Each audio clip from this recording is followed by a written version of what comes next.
কোথাও কাকা, কোথাও আবার শ্বশুরকে বাবা দেখিয়ে ভোটার কার্ড বানানোর অভিযোগ উঠেছিল আগেই। আর এবার নন্দীগ্রামে খোদ ভোটার জুলফিকারের বিরুদ্ধে বিডিও অফিসে পৌঁছে গেলেন কাকা। আমি জুলফিকারের বাবা নই বলে বিডিওর কাছে কাকা নালিশ জানালো। ছোট থেকেই কাকার কাছে মানুষ, কাকাকেই বাবা বলে জানতেন। ভোটার লিস্ট নিয়ে কারচুপি সামনে আসতেই আজব দাবি করলেন জুলফিকার। গত কয়েকদিন ধরে আমরা দেখিয়েছি যে কিভাবে সীমান্তে বাংলাদেশিরা ভিড় করেছেন। আর এবার যে ছবি সামনে আসছে, জনশূন্য মধ্যমগ্রাম পুরসভার ৩ নম্বর ওয়ার্ড। মধ্যমগ্রামের মাঠপাড়ার গোটা গ্রাম খালি হয়ে গিয়েছে। দেখতে পাচ্ছেন সেই ছবি, মধ্যমগ্রামের ৩ নম্বর ওয়ার্ডের মাঠপাড়া, এবং সেখানে গোটা গ্রাম, যেখানে প্রায় ১০০টি পরিবার বসবাস করত, তারা সেখানে নেই। এবং এখানকার বাসিন্দারা কাগজ কুড়োনো, জঞ্জাল সাফাইয়ের কাজ করতেন। স্থানীয়দের অভিযোগ, এখানকার বাসিন্দারা নাগরিক সুবিধাও পেতেন, আর সেই গোটা গ্রামটি একেবারে খালি হয়ে গিয়েছে। ২০০২-এর ফর্মের নাম না থাকায় সবাই চলে গেছে বলে দাবি করছেন স্থানীয় বাসিন্দারা। আর এই নিয়ে সরাসরি কথা বলবো এই মুহূর্তে প্রতিনিধি সমীরণ পাল আমাদের সঙ্গে রয়েছেন। সমীরণের কাছে আসবো, তবে সেই ছবি আপনাদের দেখাচ্ছি যে গোটা গ্রামে প্রায় ১০০টির বেশি পরিবার থাকতো, এবং তার মধ্যে কোনো পরিবারই আর নেই। গোটা গ্রামটাই একেবারে জনশূন্য।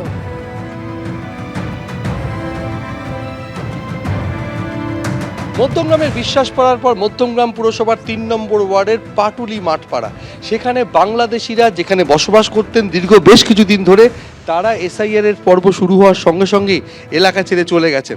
আমরা এই মুহূর্তে রয়েছি পাটুলি মাঠপাড়ায়। এখানে একটা পুরোপুরি জনবসতি ছিল, একটা গ্রাম ছিল, গোটা গ্রাম নিশ্চিহ্ন হয়ে গেছে এই মাঠপাড়ায়। এলাকার বাসিন্দাদের সাথে কথা বলবো। এখানে কতজন বসবাস করতেন? প্রায় ১০০ জনের কাছাকাছি হবে। কবে চলে গেল? তা দিন ২০-২৫ হবে। কেন চলে গেল? তা কি করে বলবো, ওদের ভোটার লিস্টের নাম ছিল, বলে এসআইয়ের জন্য ওরা চলে গেছে। নাম ছিল তাও চলে গেল? তা কি ২০০০ সালে নাম ছিল না বলে, ২০০০ সালে নাম ছিল না, এমনি সমস্ত কাগজপত্র সব ওদের। ওরা স্বাস্থ্যসাথীর থেকে শুরু করে A to Z কাগজ, তারপরে লক্ষ্মীর ভাণ্ডার থেকে শুরু করে সমস্ত কিছুই ওদের আছে। হ্যাঁ, রেশন কার্ড থেকে শুরু করে সব কিছুই থাকা সত্ত্বেও ওদের ২০০০ সালের নাম না থাকার কারণেই তারা চলে গেছে। চলে যাবে? হ্যাঁ, নিশ্চয়ই বলে গেছে। কোথায় গেছে? ওরা বাংলাদেশ, একদম চলে গেল বাংলা। বাংলাদেশে যে বর্ডার তো খুলে দিয়েছিল ওই টাইমে ওরা স্যালেন্ডার হয়েই মোটামুটি গেছে, স্যালেন্ডার হয়েই চলে গেছে। লক্ষ্মীর ভাণ্ডার? হ্যাঁ, লক্ষ্মীর ভাণ্ডার হবে তো, লক্ষ্মীর ভাণ্ডার, স্বাস্থ্যসাথী থেকে শুরু করে সব কিছুই ওদের ছিল। ভোট পেতেন? ডকুমেন্টস, হ্যাঁ ভোট, হ্যাঁ নিশ্চয়ই ভোট দিত। কিন্তু এখানে বসবাস করেছে এখানে অন্তত ৩ বছর, এখানে 3 বছর, আর হুমায়ুপুরে ছিল ওরা অনেক বছর। ভোটার তালিকায় কোথাকার নাম ছিল? হুমায়ুপুরের ওখানে ভোট দিত? হ্যাঁ, ওখানে ভোট দিত। এই আধার কার্ড ছিল, সব ছিল ওদের। লক্ষ্মীর ভাণ্ডার? হ্যাঁ, লক্ষ্মী ভাণ্ডার সবই পেত ওরা, রেশন তুলতো, সব কিছু পেত ওরা। অন্তত নেই করে 15-20 বছর আগেকার জন্ম সার্টিফিকেট করে নিয়েছে। আমাদের নেই, কিন্তু ওরা করে নিয়েছে। আপনার কি বাংলাদেশ? না, আমরা বাংলাদেশ থেকে আসবো কি করে? আমাদের ওই টাইমে আমাদের ছিল না, আমার আব্বারা করেনি। আমরা এই মুহূর্তে দেখতে পাচ্ছি কার্যত ধ্বংসস্তূপের চেহারা নিয়েছে। এখানে একটা সময় জনবসতি ছিল, প্রায় ১০০-র কাছাকাছি পরিবার বসবাস করতেন, কিন্তু তারা আজকে যেহেতু এসআইআর রাজ্যে চালু হয়েছে, ২০০২-এর ভোটার তালিকায় তাদের নাম নেই, এবং সেই কারণে এদেশ থেকে তারা বিতাড়িত হতে পারেন সেই আশঙ্কাতেই তারা ইতিমধ্যেই বাংলাদেশে পাড়ি দিয়েছেন, এমনটাই এলাকার বাসিন্দারা জানাচ্ছেন। ক্যামেরায় প্রবীরদের সঙ্গে সমীরণ পাল, এবিপি আনন্দ, উত্তর ২৪ পরগনা। সরাসরি কথা বলবো, সমীরণ পাল এই মুহূর্তে রয়েছেন আমাদের সঙ্গে। সমীরণ, স্থানীয় কয়েকজন মানুষের বক্তব্য আমরা শুনছিলাম যারা এখানে থাকতো, এবং তাদের বক্তব্য হচ্ছে যে এমনিতে সব কাগজপত্রই তাদের ছিল, কিন্তু ২০০২-এর নাম না থাকার জন্য তারা সবাই এখান থেকে চলে গিয়েছেন। এখন প্রশ্ন হচ্ছে, দিনের পর দিন, বছরের পর বছর এরকম প্রায় ১০০টি পরিবার, তারা এখানে থাকলো কিভাবে? এখানে অমৃতা সেই প্রশ্নই উঠছে, এবং শুধু তাই না, এই চাঞ্চল্যকর অভিযোগ করছেন এলাকার বাসিন্দারা, তারা একাধিকবার ভোট পর্যন্ত দিয়েছেন। অর্থাৎ ভারতীয় নাগরিক হিসেবে সমস্ত সুযোগ সুবিধা পেতেন এই বাংলাদেশিরা। এরা অনুপ্রবেশ করে এসেছিলেন এবং এখানে বসবাস করতেন। তার আগে থাকতেন হুমায়ুপুরে। এরাই এমনটাই এলাকার বাসিন্দারা জানাচ্ছেন। আমি ক্যামেরাম্যান প্রবীর থেকে দেখাতে বলবো যে গোটা এলাকা কার্যত জনশূন্য হয়ে গেছে। শতাধিক মানুষ এখানে বসবাস করতেন। এই ঘরগুলো একসময় জমজমাট ছিল, একাধিক পরিবার এক একটি ঘরে থাকতেন, এবং তারা বেশ গণজনবসতিপূর্ণ এলাকা ছিল এই মাঠপাড়া এলাকা। সেখানে আজকে তারা কেউ নেই এবং তারা বেশ কিছুদিন আগে চলে গেছেন। যেহেতু রাজ্যে এসআইআর চালু হয়েছে এবং এসআইআর চালু হওয়ার কারণে 2002-এর ভোটার তালিকায় তাদের নাম নেই।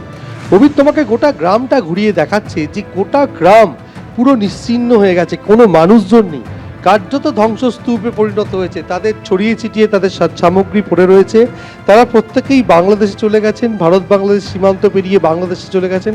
তারা একসময় বাংলাদেশ থেকে এখানে এসেছিলেন, কেউ কাগজ কোড়ানির কাজ করতেন, কেউ দিনমজুরের কাজ করতেন। গোটা ঘরগুলো এখন কার্যত জনশূন্য।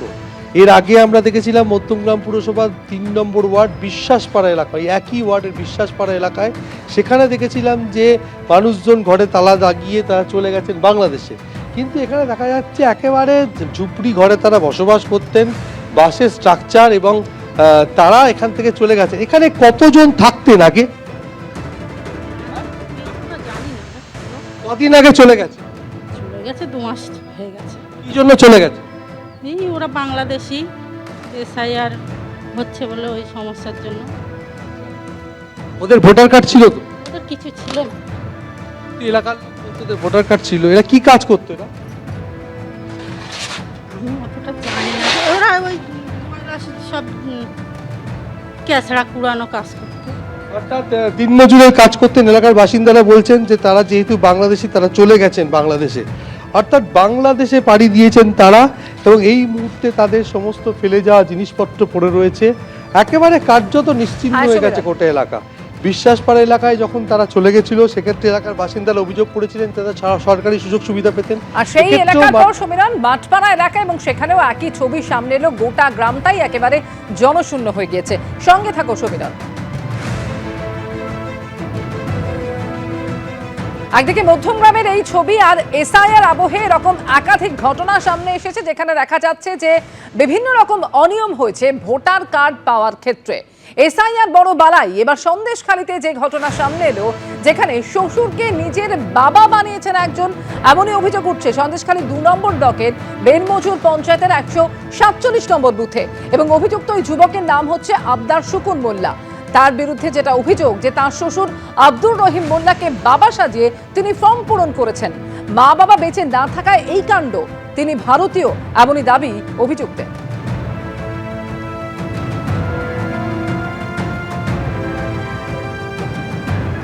আমি বাংলাদেশি নয়, আচ্ছা, আমি ইন্ডিয়ারই ছেলে। আমার ফকিরথাকিয়া বাড়ি। আমি আমার বাবা বলতে সরবেড়িয়া ফকিরথাকিয়া। আচ্ছা, আমার বাবা মা নেই, তাই আমি এসে আমার বাঁচতে হবে। বাঁচার জন্য আমি শ্বশুরের হাত ধরে আমি কাগজপত্র তৈরি করি। বাবা মা নেই বলতে বাবা মারা গিয়েছে। আমি যখন 5 মাসে পেটে, তখন বাবা মারা গিয়েছে। আমি জ্ঞান বুদ্ধি হওয়ার পরে আমার মা দেখি, বিয়ে করে তারপরে আমি এখানে এসে ভোটার হয়েছি। আর ভোটার তালিকায় তোমার পিতার নাম দেওয়া রয়েছে রহিম মোল্লা। রহিম মোল্লা কি তোমার শ্বশুর? হ্যাঁ, ছেলেটার বাবা মা নেই। আচ্ছা, বিয়ে দেওয়ার পরে ও আগে জানিনি যে আমি যে কাগজপত্র ওদের আছে কিনা। না থাকার পরে বিয়ে হওয়ার পরে যখন বাচ্চা কাচ্চা হয়ে গেল, কাগজপত্র একটা প্রয়োজন, তো সেই সূত্রে ওদের কাছে গিয়েছিলাম আমি। তো ওরা বললো যে তুমি ওখান থেকে পঞ্চায়েত দেখিয়ে কাগজপত্র তৈরি করো, ওর তো কেউ নেই, তোমার ডকুমেন্ট করো। বাড়ি ফকির থেকে বিয়ে শাদী দেখাশোনা হয়ে বিয়ে শাদী হয়েছে। হ্যাঁ, ওখানে বাড়ি, ও নানাদের বাড়ি মানুষ না, বাংলাদেশি না। তার প্রমাণ যদি জিজ্ঞেস করতে, নানারা আসে এখনো বেঁচে, ঠিক আছে, নানা মামারা আসে, যদি হয় সেখানে নিয়ে যাওয়া হবে, দেখানো হবে। তার ডকুমেন্টস, তার নানা 2002-এর ভোটার লিস্টটি আমার কাছে আছে, বা আধার কার্ডের যারা, আই কার্ডের যারা দিয়েছে, যদি কোনো অসুবিধা হয় তার জন্য। এবিপি আনন্দ, এগিয়ে থাকে, এগিয়ে রাখে।